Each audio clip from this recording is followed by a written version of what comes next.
Welcome to No Rules to Live By, where we weigh the rules we adopt and shed to live a fulfilled and balanced life.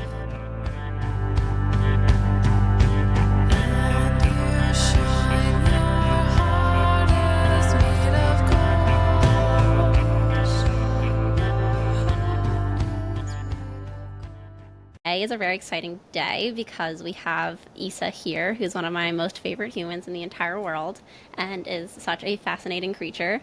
And we're going to just dig into her and her knowledge and her journey and slow, steady, undress, impress. Starting off with a little energy, a little moving and grooving never hurts.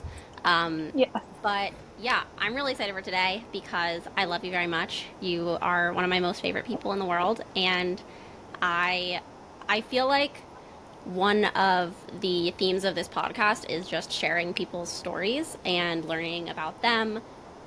You have a really deep history in all things fitness, very interesting perspectives on wellness.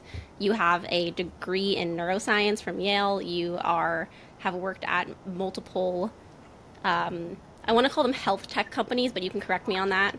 Close Um, enough. and so I'm really excited to dive into this conversation. But I want to start by just learning a little bit about your background and upbringing. Yeah, I love that. I've even found myself in kind of work conversations, like starting way back in the beginning. So I'll kind of give that spiel now. But I always start with my parents, and obviously your industry goes way deeper than that. But I think they're a great kind of window into what's important to me today as an adult.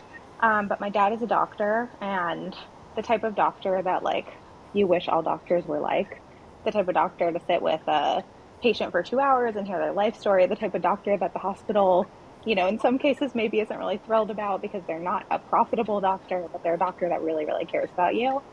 And my mom is in international public health. So I grew up with this kind of like dinner table conversation of health, of wellness, of reproductive rights, of, really like really, really meaty kind of big themes that I think really shaped, um, what became lifelong passions in the life sciences. That's how I kind of ended up with my neuroscience major, even though it's not something I use.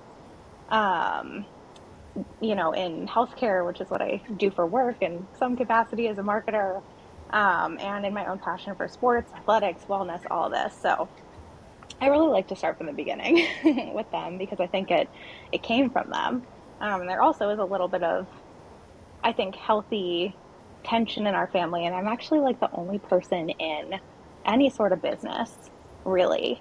And I come from even, beyond just my nuclear family, I come from an extended family of folks who are like really overtly doing something that's very tangibly great for other people and like great for the world. And I think that's been, a really driving force for me in my career, figuring out what is my version of doing that and like how I bring this kind of like shared family passion to life in my career and to life more importantly in like my everyday existence and like how you show up, how you give back, and all that. So long rambling way to say parents are everything. I think in a lot of ways I am my mother. In a lot of ways I am my father. They're very, very different. But I see myself almost reflected like 50-50 in both of them. And it's been like a really fun journey through my 20s, and almost 30s now, which is crazy, to see you like spike, in certain ways, along with your parents. I'm sure both of you really relate to that too. Absolutely. Were there any specific moments in your childhood that really stick out to you as moments that shaped you? That's a great question. A couple of big ones. And I'll give you a little bit of context on kind of like how I was raised when outside of my household. But I was raised primarily in Hawaii, which is, I'd argue, the most unique state that is fundamentally different than kind of the continental US culturally. And then I also spent 3 years as a kid in Madagascar going to a local school there. My mom had a project there, and for her, it was really important that my sister and I, my younger sister Claire and I, were raised having exposure to a world outside of one where we were incredibly blessed and privileged. And so I think those two experiences, besides the like fun catchphrase of like being raised exclusively on islands, which is very cool. But like the deeper kind of take on that is I was raised in places where I was not the majority. And that I think is very unique for a white person, especially in the US, to say that. And I think that has like really colored my perception on inclusion and exclusion. I'd say inclusion is like one of my top three core values as a human being. But yeah, just navigating those experiences from a very young age, being a little bit different, I think has like really fundamentally shaped how I approach my relationships today, how I approach even work, the way I kind of interact with the world now in a place where I'm like very much kind of like the majority participant in my community in San Francisco. Yeah, what was that like going to school in Madagascar? It's funny. We were pretty little at the time. I remember almost everything, but my sister was, I think, just too young. So we've been back a couple years ago. We went back as a family, which was like really amazing. And Claire was like, I don't know any of this. But I remember a lot of it. And I think the biggest things I remember were actually like my relationships. I had some like really amazing childhood friendships. We had a really, really special nanny who we actually got to go back and see last time we visited, who has her own kids now. I think she was very young when she was taking care of us. And I think it's amazing how people really stick with you even from such a young age. Like I think I had a first boyfriend ever named George. Like so some really old friends, Lila, with amazing backgrounds. And I think one of the coolest things about that experience is it was a true mix of people from all backgrounds. Local people, people from France, people from the US. We're from Hawaii, which is like US but special, different. And so I got to interact with tons of different people who are now living literally all over the world, and it's actually a great reminder to stay in better touch with some of those folks. But yeah, that experience and those people were really special because everyone was coming from like their own really unique perspective. And then I think aside from the people, just the landscapes, the animals, like all of the flora and fauna, the baobabs, the lemurs. We got to see lemurs. I think it was like my 8th birthday. They're very, very rare, very weird looking. And just like being able to say I did those things at such a young age is like completely crazy. I thought that was just like a normal thing. And now I, get to look back and be like, I hope that I get to give my children experiences like that one day. So cool. Yeah, very special. I feel like you're also really good at creating those experiences for yourself. You travel all over the place to places that some people don't take the time to travel. I'm curious the influence that your upbringing has on that perspective, or if there was something something else that spurred your love for travel. Yeah, I think it's definitely just passed on generationally, especially from my mother, who never actually intended to live in the US. I think Hawaii was about as in the US as she was willing to live in. But when she was my age, she was living in Tunisia. She was, all over the place doing these like incredible kind of overseas health projects, and I actually had my first birthday in Nepal. That's a good fun fact too. So she kind of like took me along for the ride, and my sister too, since we were very, very little. And so I think I've been very comfortable traveling. My fiance Nick would argue sometimes too comfortable. I'm not always worried about safety. I feel very comfortable navigating myself through, any street or any kind of cultural situation. So that's something I'm trying to be a little bit better at these days. But I think it definitely comes from just being habituated to it and feeling like it's a normal part of life to be spending time in different places, whether they're, big cultural hubs like France, for example, to places like Madagascar that are obviously incredibly unique, incredibly remote, and like very different to kind of operate within. But I feel really lucky, honestly. I never would have expected at this age, to be in my late 20s, to have been able to travel as much as I have. And honestly, it's because of remote work. And I feel so grateful for that. To have been able to do so much domestic travel. Bree and I went to Portugal last year, crazy. I always want to say earlier this year. Even like domestic travels, like going to Burning Man, that I would say was more out of this world than probably any other trip I've been on in the last couple of years. Turkey, Japan, tons of incredible trips just in the last couple of years that I just feel so grateful for, because not that long ago I had 10 days of PTO and I was working in an office 5 days a week. And like, I was lucky if I got to go home for the holidays. And so it's just a totally different existence. And I feel much more kind of like aligned with my lifestyle now that I have all this freedom. Yeah, it's such a transformation. It's really wild. Yeah. I love how you two have become like adventurous buddies. Whether it was Portugal or Burning Man, or I don't know what you guys are planning next, but it's such a special friendship to enjoy exploring the world together and create such wonderful memories. Yeah, 100%.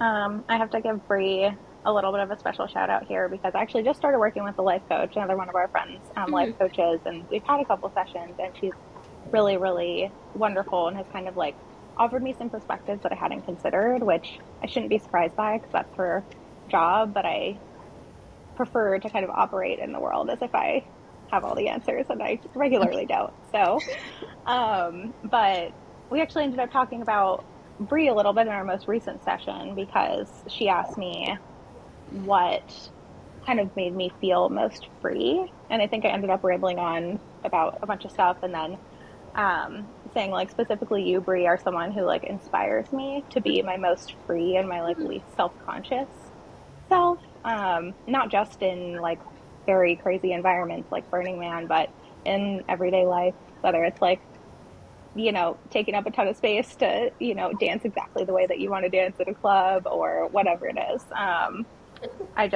feel like that's something that I really admire about you. And I was thinking about that coming into this podcast, just like, how do I, um, how do I find those moments of freedom and like look around me to the people that inspire me to do that more often? Because I think one place I do that is travel, but you can't travel every day. You got to like find it in your day-to-day life too. So also in the spirit of our dance party pre-podcast. Yes, very appropriate way to ground into our podcast, and that's so sweet. That means a lot to hear from you.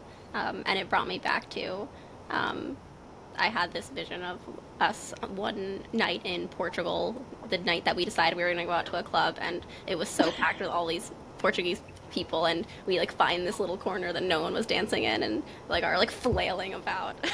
It was just so fun. Good. Yes. Love it. So going back to, I want you to talk a little bit about, and of course I know you so well that I'm like, how do I get all the things that I know that I want to suck out of Issa into this conversation? But yeah, I want to talk about your fitness journey a little bit, because I think you have a very interesting perspective coming both from your parents and then also your transition to being a collegiate athlete. Yeah. As you know, Bree, very long and kind of complex story, but I think again I'll start from the beginning, which is and I think a different lens on my father is he's a very talented athlete, much more talented than I am, but he's convinced otherwise. He still thinks I could be a great track athlete, which was absolutely never in the cards for me. But he, played every sport, played, D3 football, was the quarterback, played basketball, ran track, basically like ran the whole gambit, was a really, really talented kind of all around athlete. And so I think growing up, I, just played all the sports, and I was never particularly good at any of them. I'll say especially sports where you have like devices, like rackets, devices is the wrong word, but like rackets, bats, stuff like that really were challenging for me. I did not like that one bit. But I did kind of find through actually another family connection that I'll talk about a little bit, sailing. When I was probably 7 or 8, I had a choice of summer camps to go to. And there was like the nature camp, and there was not like sleepaway or anything, just kind of something for you to get you out of the house while your parents are working. And one of the options was sailing, which was really, really, I didn't realize how unique that was at the time, because most sailing programs are incredibly expensive. And in Hawaii, it was actually like a really, a like well-funded and like fairly well-subsidized program that allowed people who just wanted to learn and like didn't really have any kind of like great history of doing this, didn't own a boat, didn't kind of have any of that like upfront investment, allowed folks like me to like get into it, which was, I think, really special and something I took for granted at the time, but definitely don't now. Um, but to go on like a brief tangent, the reason that sailing was even an option, because it's not something that either of my parents do, is that I actually have a family history of sailing. So the Italian side of my family, my mom's side of the family, were sailors. And there was actually like a very scary accident where some family members died. And after that, sailing was kind of not something that our family did um, anymore. My grandpa was in the Navy, so I think he carried it through a little bit in that tradition. But my mom really had this vision of kind of bringing back this like sailboat racing family tradition. And I actually remember in Madagascar once she tried to learn, very ill-fated. It was extremely windy and there were not good people to help her. But so I think she gave up on her desire to learn, but she kind of wanted to kind of give that as an option to us. And so in a lot of ways, kind of still continuing a very old family tradition that kind of like skipped a couple of generations, which is really cool. Um, but I raced the sailing scene in Hawaii. I mean, it's beautiful, great conditions. It's windy all the time. It's not a competitive sailing scene at all.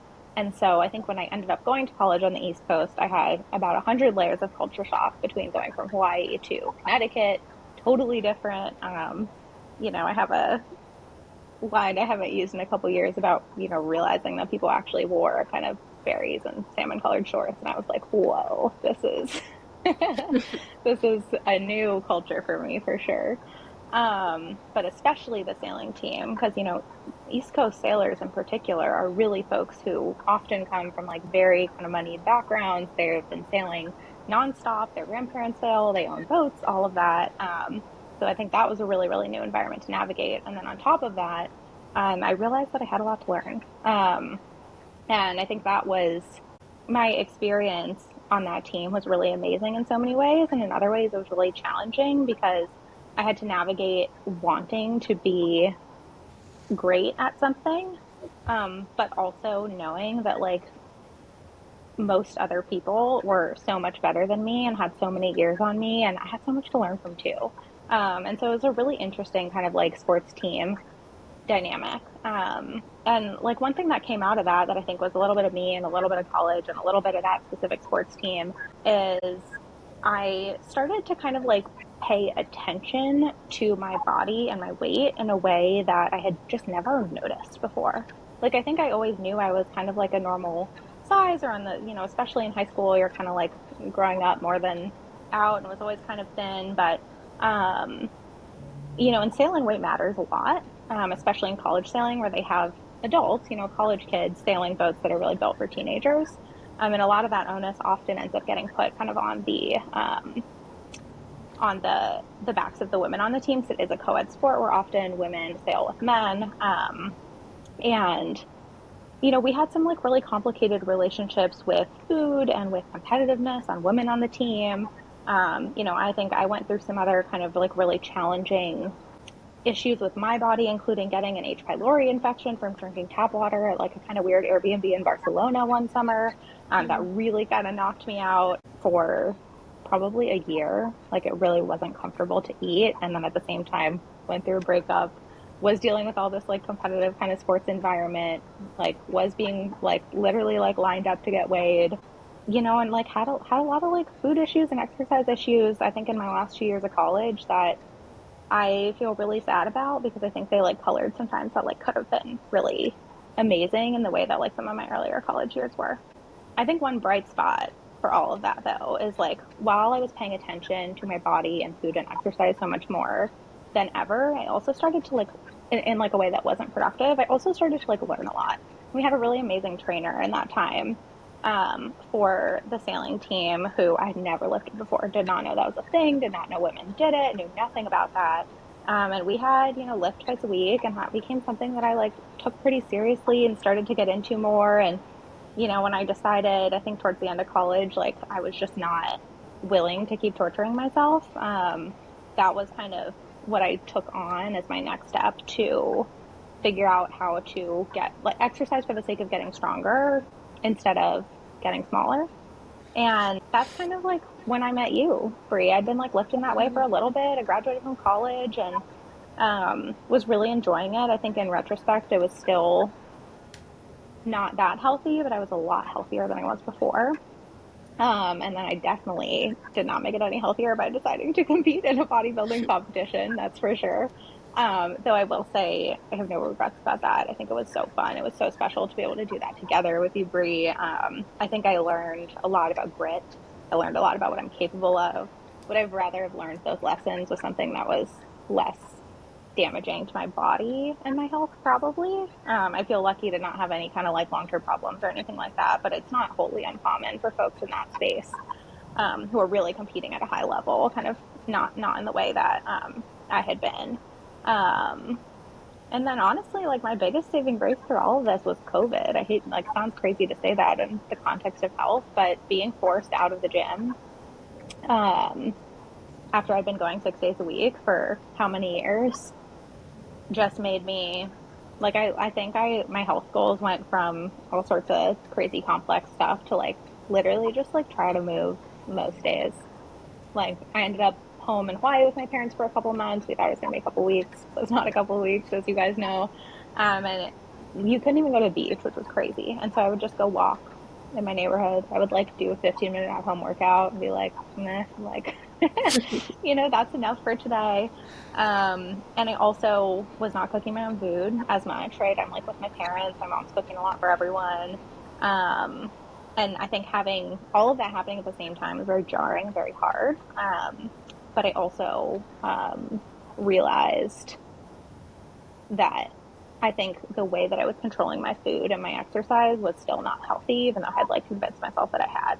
And so I feel like that was the beginning of kind of like the journey that I'm in the middle of right now, and figuring out like what does exercise and nutrition look like when you are doing it purely for wellness, for strength, for health, and not for aesthetics. And I don't think that ever like fully goes away. Like I actually find myself like kind of avoiding the gym sometimes because it like puts me in the headspace that I was in when I went to the gym so much, where I like you like look at yourself in the mirror differently, and I'm like, oh, we're not ready for that one yet. But yeah, it's been a really like amazing journey with a lot more yoga, a lot more Pilates, a lot more walking. I'm learning tennis right now, which I'm truly awful at. I told you I'm not good at racket sports. But I told my fiance Nick if he bought me a tennis skirt, I would learn to play tennis with him because he loves games. And he went up to me and bought me a tennis dress, which is very cute. So now I'm learning tennis. And that's what really matters. You look cute doing it. Exactly. I Yeah, know. it's all about the Yeah, outfit. yeah, exactly. So it's good strategy. But yeah, I know I've been really influenced by some books and on the nutrition front, some books and literature and other stuff that like you've sent me. Bree, and definitely have felt a big transition in my body and energy levels and happiness being on like a little bit of a kind of a obviously lots of whole foods, lots of veggies, a moderate amount of protein and a little bit less carbs than I was, I think, realistically needing, especially when I was like training as much as I was. When you're training, like you actually do kind of need a different, a different nutritional profile than when you're, just a normal person playing some tennis. So Yeah. it's been a fun journey to kind of figure out like what works for me, which is very different than like what makes my body look the best. Yeah.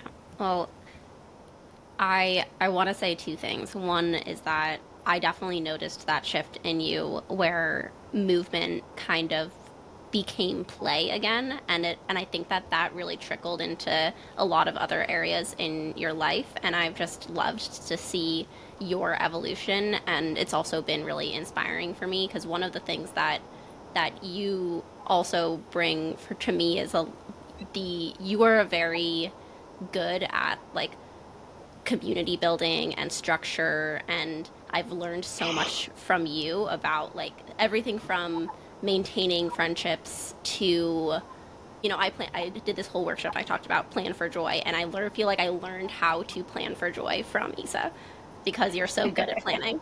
And I think when we graduated college, we were both in this place where we were feeling a little bit out of control, and so latching onto bodybuilding, like, and being like, we just graduated from college. Let's not drink ever and not go out. One way to cope.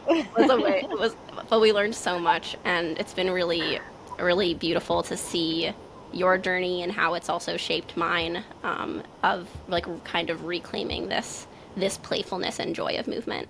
And then two, I remember like speaking about your, kind of, I don't know, your very different upbringing from mine. I remember moving in with you after college and being exposed to foods I had never tried. I'd never eaten lentils before. I was like, what are these? So good. Yeah, what are some of your like go-to meals these days? Oh my gosh, you're gonna laugh because I like eat all the same stuff. I have not learned how to cook any better, so I need to learn from both of you guys. But honestly, I still eat lentils a ton. I feel like that's the best. Like, your head's down, you're working, you just want to, I don't have a microwave, pop something in the microwave, or like just heat something up quickly on the stove, like a good lentil soup. So throw some Greek yogurt in it for some extra protein. Like, that's such a good, that's like comfort meal for me. Probably because lentils were like the only thing my dad really knew how to cook growing up, and my mom would leave so much on these bigger national trips, and so we'd eat a lot of lentils. Also, a lot of tofu, which I've never come to like really love. I don't mind it, um, but yeah, I eat a lot of that. I eat a lot of eggs. I know Bree can't have those, which is sad. Eat a lot. Like, I love raspberries. I'm trying to think what's in my fridge. On like an arugula and kale kick for my like leafy greens. I'd say I'd prefer salads over like roasted veggies, mostly like out of laziness. Easy to put it together in like nice vessel for like if you have like a nice goat cheese or something fun. So, um, yeah, there's no real structure. Nick makes turkey burgers a lot, which are significantly less healthy than most of the things I cook, but they're really, really good. And at least he's making them themselves, so we know, exactly what's in it. Yeah, we're not lentil. I don't think we've ever really had lentils for dinner, ever. But I'm definitely gonna try them with Greek yogurt. That's a hack. That It's sounds really really good. good. Yeah, Like a Issa's little made it for me. It's good. creaminess. Yeah, Okay. I'm also a very big egg person. I could eat eggs for like oh, every meal. so good. Avocados, avocado toast with egg on it for lunch yesterday, just because I was Hmm. feeling a little breakfasty. Um, and it was so good. Simple stuff is the best. My new thing, I've been trying to get Brianna to try it because for those of you listening, has developed an egg allergy. But I do avocado toast and then I put a layer of cottage cheese. Ooh, So it's like the creaminess of the avocado, then more creaminess and like tang of the cottage cheese, and then some everything bagel seasoning. that sounds I amazing. love those things separately. I haven't been convinced to try it yet, but I promise I'll try it. Yeah, Try gotta it. try it. Let me know. I love cottage cheese. I know it's Me kind of hit too. or miss, but I do think the brand matters a lot. Like, at least a couple years ago, I was traumatized by the Trader Joe's cottage cheese, Mm. and needed to try something different. So hopefully they fixed that by now. Yeah, there is one Yeah. superior brand of all the others. Yeah, Yeah, definitely. good culture is the best. Mm. And I have like a lactose sensitivity, and they have a lactose-free version, which is like groundbreaking. But yeah, it's definitely like the creamiest. I will Yeah. say, when we were also in Portugal, we stayed at a hotel and they like homemade cottage cheese, and it was Wow. incredible. That's so good. So I want to learn. I would So love to learn good. how to homemade cottage cheese, and with a little honey on top. Yeah. Mm. Mm. Um, so I have an important question, and that is, did you buy your wedding dress today? Oh my gosh. No, I haven't, but they're like running a promo on it. Our like little lady texted me. So we'll see. I think I might do it though. I feel like I really had a moment, and I haven't had a moment with any other dress. I won't describe it, just in case Nick's listening. So tell us more about Nick. Tell us how you met and the evolution of your love story. Oh, I love that question. I mean, I feel like we've been together forever, but we were like kids when we met. I think I met Nick right after he turned 18. He's 2 years younger than me, and is a really, really talented sailor. He joined the sailing team, and I was kind of, I described a little bit this earlier, but in a pretty dark place with myself, with how I was interacting with, um, you know, friends and men and the whole shebang, just kind of going through my, college girl trauma that I feel like a lot of folks go through. And honestly, God bless Nick for being so persistent. I feel like he knew from day one that I was someone that he wanted to be close with, and he knew that I wasn't ready for, that kind of relationship. But we became really close friends, and he became someone, a rare person at that time who I felt like really understood me and, you know, had my best interests at heart. Didn't take him that long. It was like, I think our like second semester of knowing each other that we ended up kind of formally getting together. My like personal favorite Nick story is the first time he ever kissed me. I'm actually not sure that he remembers this because we were both really quite drunk at a sailing formal. And they like pick a freshman to host this formal, and there's this great photo of him. I'll like find it for you guys, of him standing on a table after like giving this speech with his like arms like way out like a bird. Trying to like get everyone to listen to whatever he's saying. And then I just remember him like jumping off that table, and we had, mind you, different dates because this is a like blind date situation. Jump off this table and just like grab my face and kiss me. And I think he was like the fourth person that I'd kissed that night, but like I will just always remember that one. Where I was like, wow, like bold, like who would have known, yeah, and then we got together not that long after, and I think he was a really, really big part of my healing process, my relationship with myself, my relationship with food, and my relationship with exercise. He's always been kind of like um, my number one advocate, even when like I couldn't, advocate for myself in those situations. And even went so far as like encouraging me to take a job that I knew I really wanted to take, but would take me really far away from him in San Francisco. And that's how we're all here, or at least how I know Bree. I would have, you know, had some offers and other stuff in New York that just wasn't, really exciting to me. And then had this kind of perfect marketing opportunity for a neuroscience company. And he was like, you just like got to do that. Your heart's in it. Like, we'll figure it out. And I will like always really respect the way that he like kind of challenged me to like do the scary thing and do the thing that would be harder on both of us. And it was hard. It was hard, especially being in totally different life stages. I mean, I was out here being kind of chaotic between bodybuilding and then also having some fun and making all new friends and, just figuring out how to be an adult. And Nick was still in college and also kind of redefining his relationship with, college and the team and, writing his very meaty thesis and all of that. And so there were times where we were kind of like on again, off again, and, figuring out what the right thing was. But ultimately he moved out here and moved in, and here we are. We got engaged in November. Yay! We love a man who Congratulations. knows what he wants and is supportive Yes, no matter what. 100%. Yeah, I will say we are very, very different. I actually need to look up more about Cancers and Capricorns. I'm a Capricorn. He's a Cancer. Well, But they're the opposite signs, exactly 6 months.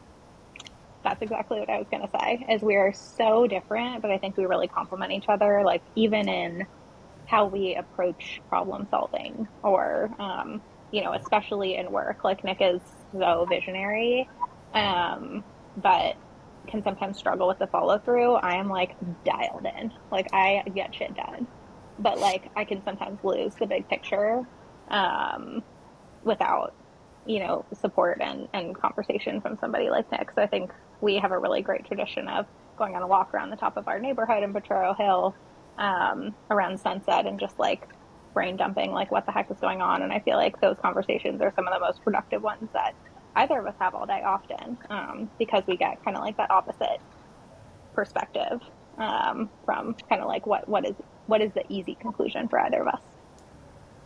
That's really beautiful. Yeah. Although So I don't know if it's a Capricorn Cancer thing because I'm a Capricorn and I don't have that. I don't have that trait, but it's a beautiful you and Nick thing. I love it. Yeah. Enneagram 8, and I can't remember what we decided Nick was. I think we decided he was a 7. The enthusiast. You get engaged in Japan? Yes, we did. It was very special and beautiful. So what city were you guys in when you got engaged? Like, were you surprised? How did it all go down? It's funny. Our parents have been very confused about all of this because Nick and I are not a traditional couple in most ways, definitely not traditional gender roles in, yeah, most ways. And so we've actually kind of been in the state engagement process for quite a while. So looked at zones together, picked a setting together, and then kind of like ball was in Nick's court after that. But our parents were, I remember my mom at one point was like, "So are you engaged?" And I was like, "No, he hasn't proposed yet." And she's like, "But you know it's happening." And you picked the ring. And I'm like, yeah, but we're not engaged yet. And it was a very funny, like very hilarious back and forth that we had. Um, but yeah, it's confusing both of our parents. But yeah, I will say it was very important to Nick that I was surprised like on the day, which is hard. I'm not very easily surprised. But I was surprised. I was very surprised that day and that moment. I kind of thought it was going to happen in Japan or when we were in Hawaii with my family afterwards, because I think he knew I would have like really loved to like have my sister there and have my parents there and kind of get to celebrate with all of them, which we don't get to spend as much time with them as I'd like. But I was really surprised that day, and it was in like the most beautiful garden. Not a soul was there. My sister ended up actually kind of giving it away because she was like giggling in the corner, and I'm like, Claire, like Nick is keeping his shit together. You, however, are not. In the most like spot on way. But yeah, it was just like a really beautiful moment, just the two of us. My sister took some photos, giggling in the corner. And we like caught up with my parents kind of a little bit later in that same garden and just like had a day to celebrate. Had a really amazing traditional meal after that. That was like really, really cool. Tried some vegetables that I have no idea what they were, but they were delicious. Yeah. So it was a really special day. I want to ask about your take on free will. This is, Oh and God. I take this What? left turn and I ask about it because this is one of my most favorite rants that Issa's ever been on, and I need to memorialize it. So I'll Um, give you guys all the backstory. The backstory on this is my dad is a hardcore existentialist, hardcore believer in free will, and will argue like to the death about it. And we have a close family friend who is a scientist, scientist by trade, astronomer, who absolutely believes that free will is like biologically and scientifically impossible. And I have heard the same conversation duked out at the dining room table every time we're home for years and years and years. And so at some point, I actually ended up, I can't remember what the class was, but this was in college. And I ended up writing a, 20-page paper. It was a neuroscience class. Papers are very unusual in classes like that, especially papers of this length. But ended up writing a paper on the biology of free will and essentially how it's impossible. And I will say it did kind of break my dad's heart, but I am Team Rob. I do not think I do not think free will is possible in the way that like we conceive of it like in our internal worlds. But I don't think that means that life has no meaning. I don't think that means that your like sense of choice isn't important. Like I think that's the argument kind of on the other side that like I really resonate with and that my dad often speaks to is like if none of it matters, if all of it is predetermined, then like why show up every day? Like why bother? And I don't think that's the point. I just think like scientifically we can explain every single thing that happens in our brains. Even if we don't have the tools to do it today, we'll have the tools to do it in a decade or in 2 decades or whatever it is.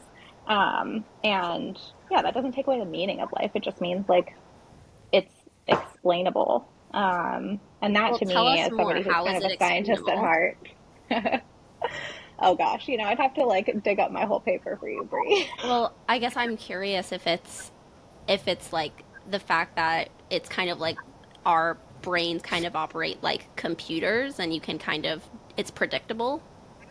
Yes, Is that kind exactly. of the way that it works? Yeah, yeah. Our biology is predictable, especially our brains are predictable, which is like really interesting. And I think the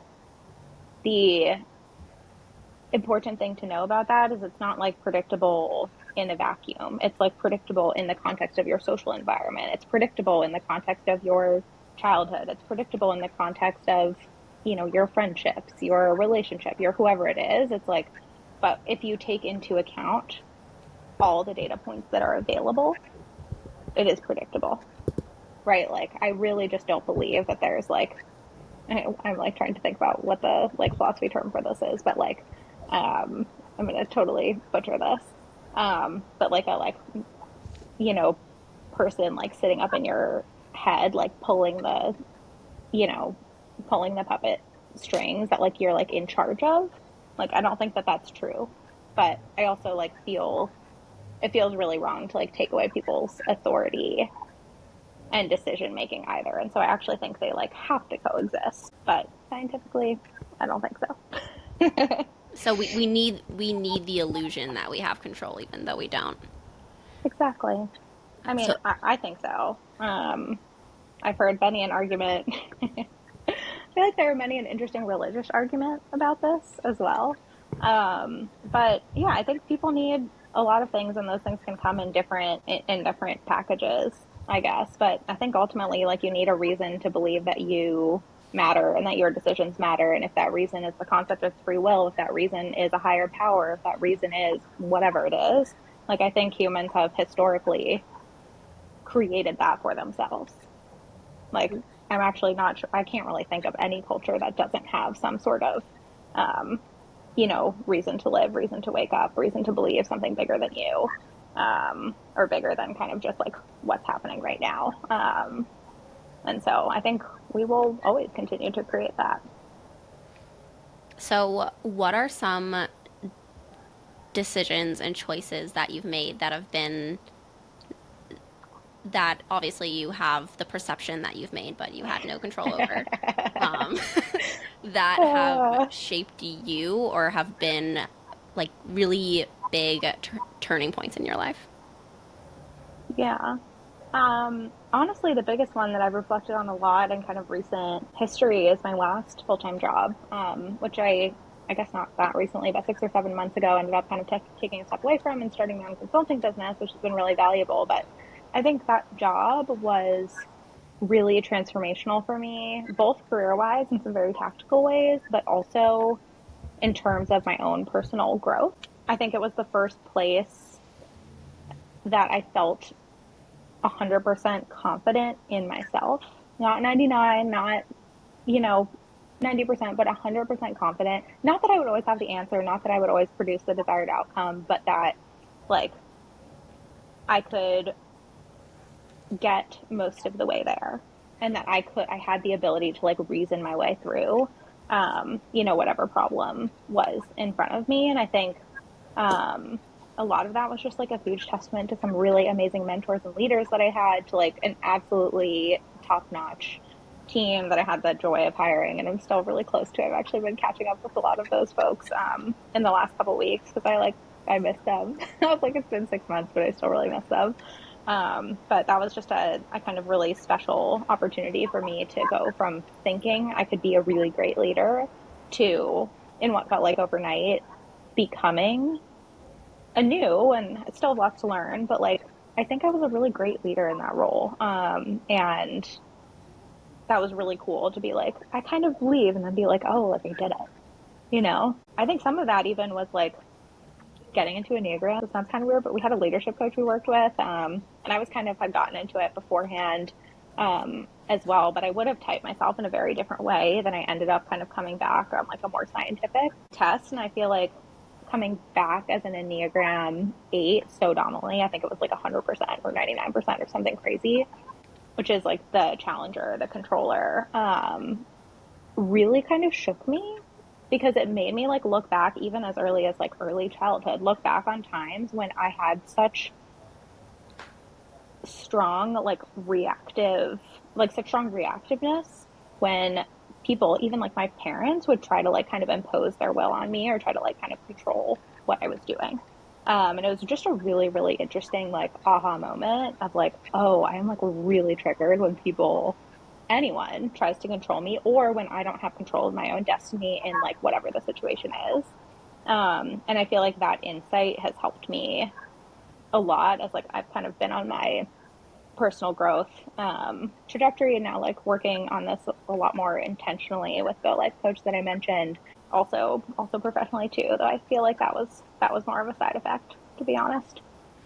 Wow, I love that. So the Enneagram resulted in you having a shifted perspective in your career and taking on this new. So you work as a, what did you call it, like a fractional CMO? Is that kind of, or Right now, yes, like working in. So basically, leaving and becoming a consultant. Is that kind of the I trajectory? think it like I think doing that work made me it gave me some like very clear cut insights about myself that helped me understand some of my history and also show up in a way that I understood and in a way that I wanted to at work, in my relationships, all of that. Obviously, still a work in progress. And I do also think doing that work and having that insight into myself ultimately helped me to make the like really hard decision to step back from something that I like fundamentally really loved and that I felt had given me so much because this experience was like so transformational for me.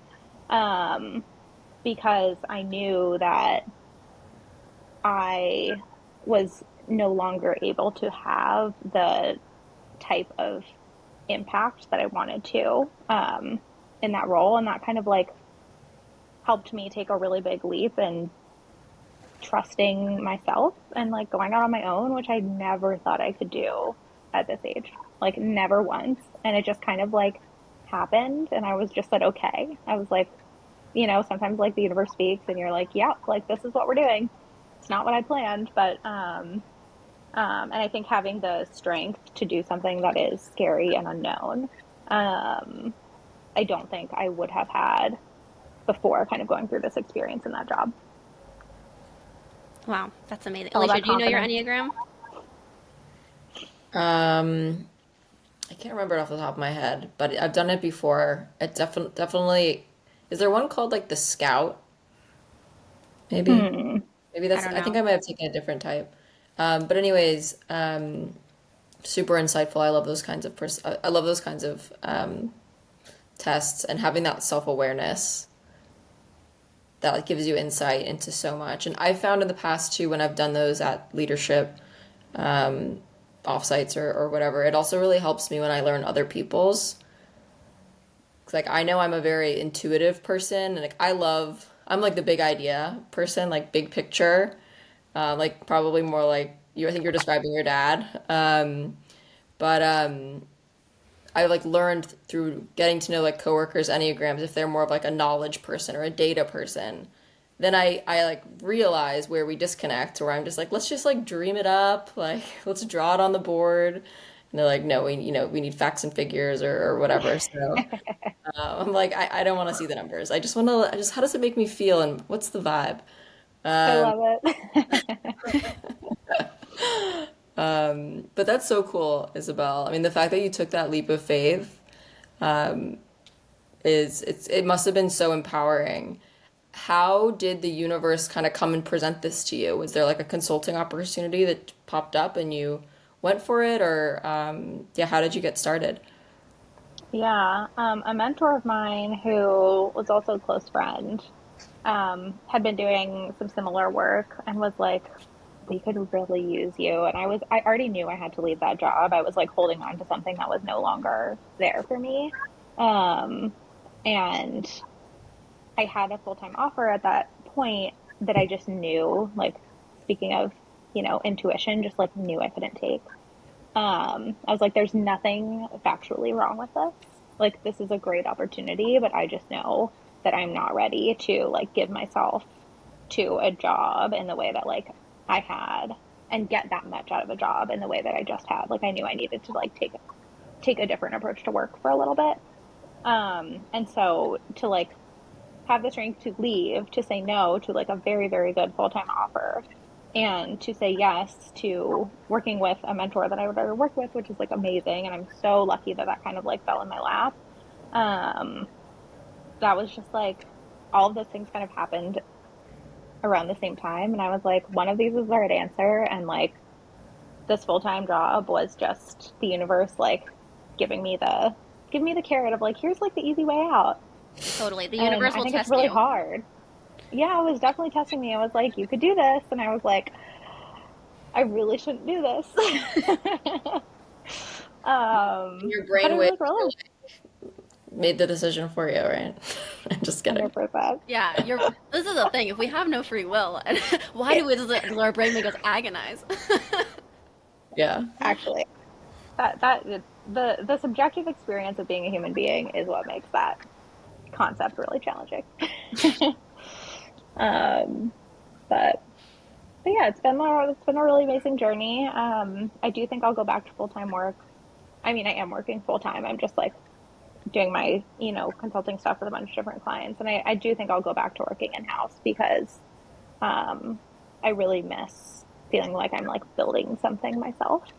Um, and I really miss having a team. I think that was like so special to me, like I said in my last job. And I feel like I have some sort of like calling wrapped up in there for me that I feel like really not myself without. You're a And so I think very if you're good gonna team like builder. invest, In work and thank outside you. of work, I feel like you're like a very natural like connector. I I appreciate that because I don't always feel like a good social connector. I feel like honestly quite like socially awkward frequently. But I do think that like inherent like creating a safe space for people, bringing people together, rallying people around like a shared vision is something that I really enjoy. And those things are often things that you should keep pursuing. If you were to give a rule or two that you live by that you feel like serve you the most in your life, what would those be? That's so funny. Uh, a rule or two to live by. I have so many like wellness ones that come to mind.